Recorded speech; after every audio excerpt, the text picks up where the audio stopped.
Sinabi ni Jesucristo, ako ang ilaw ng mundo at buhay ng alagad ko.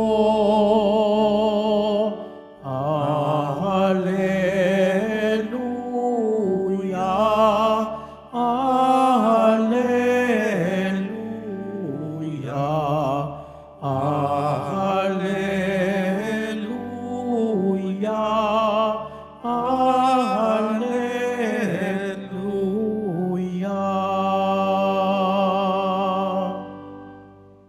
Sumainyo ang Panginoon. At sumayo rin. Ang mabuting balita ng Panginoon ayon kay San Lucas. Papuri sa iyo, Panginoon. Malapit na si Jesus sa Jericho at dooy may lalaking bulag na nakaupo sa tabi ng daan at nagpapalimos. Nang marinig nitong nagdaraan ang maraming tao, itinanong niya kung ano ang nangyayari. Nagdaraan si Jesus na taga Nazaret, sabi nila, at siya'y sumigaw, Jesus, anak ni David, mahabag po kayo sa akin. Sinaway siya ng mga nasa unahan, ngunit lalo pa niyang nilakasan ang sigaw, Anak ni David, mahabag po kayo sa akin.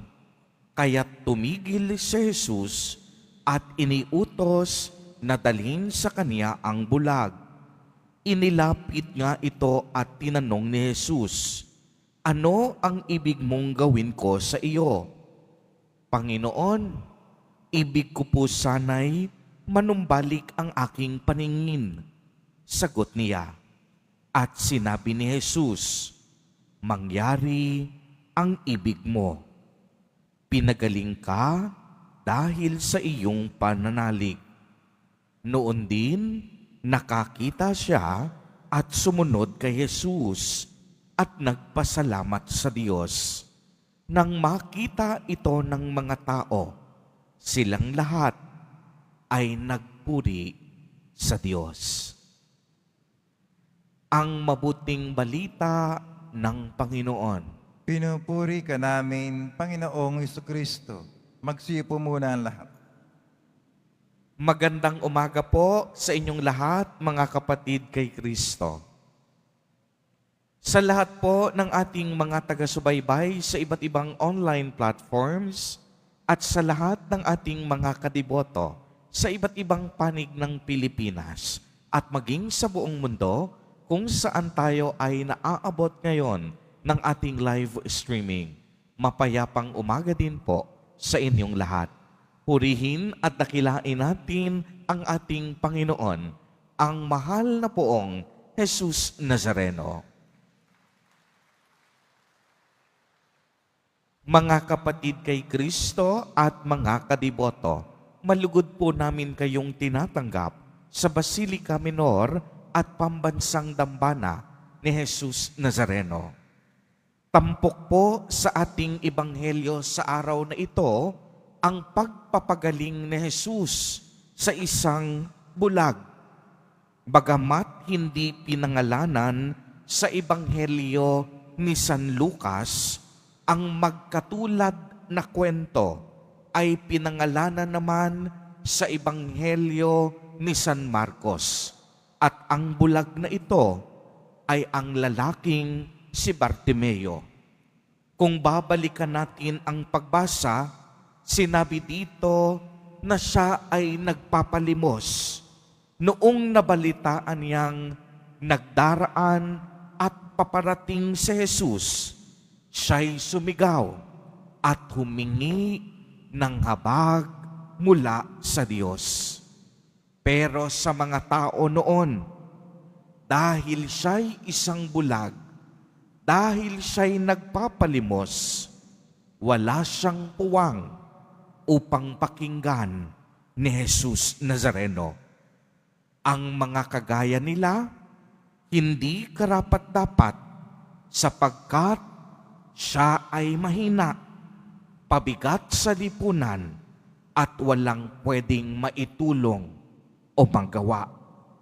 Subalit, hindi naging hadlang ang pagpapatahimik ng tao sa Kanya. Maliwanag kay Jesus ang Kaniyang isinisigaw. Jesus, anak ni David, mahabag po kayo sa akin.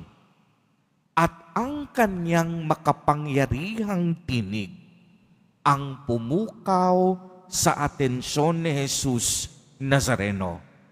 Kaya't noong siya ay tanungin ni Jesus, sinabi niya na ibig niyang makakita. At pagmasdan ninyo ang sumunod na nangyari. Agad-agad ipinagkaloob ni Jesus Nazareno ang kaniyang hinihiling, batay na rin sa laki ng kaniyang pananampalataya. Napakaliwanag na sinabi din sa Ebanghelyo na pagkatapos makakita ni Bartimeo, siya ay agad sumunod kay Jesus Nazareno. Ibig sabihin, pagkatapos niyang pagalingin, pagkatapos niyang makakita siyang muli, hindi siya nagdalawang isip na magpasalamat sa Diyos. Kinilala ng bulag ang kabutihan at kagandahang loob ng Diyos sa kaniyang buhay.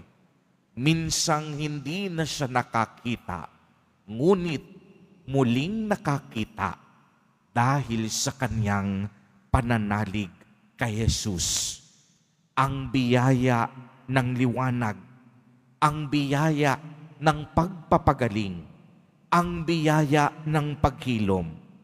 Ito ang nagtulak at nagbigay daan upang siya ay sumunod sa kalooban ng Diyos. Mga kapatid, sa atin pong panahon sa kasalukuyan, may mas malalim na pagkabulag. Hindi ang pisikal na pagkabulag, kung hindi ang espiritual na pagkabulag. Marami sa atin ngayon may malinaw na paningin, subalit bulag sa napakaliit na awa at pagmamalasakit sa ibang tao. Marami sa atin maliwanag na nakikita ang hinaing ng mga mahihirap at kapuspalad, subalit walang pakailam at walang ginagawa.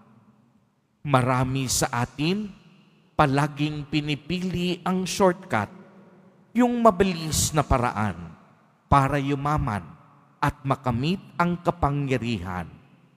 Gagawin lahat kahit hindi mabuti. Kaya nga kahit nakikita ang mali, ginagawa niya itong tama.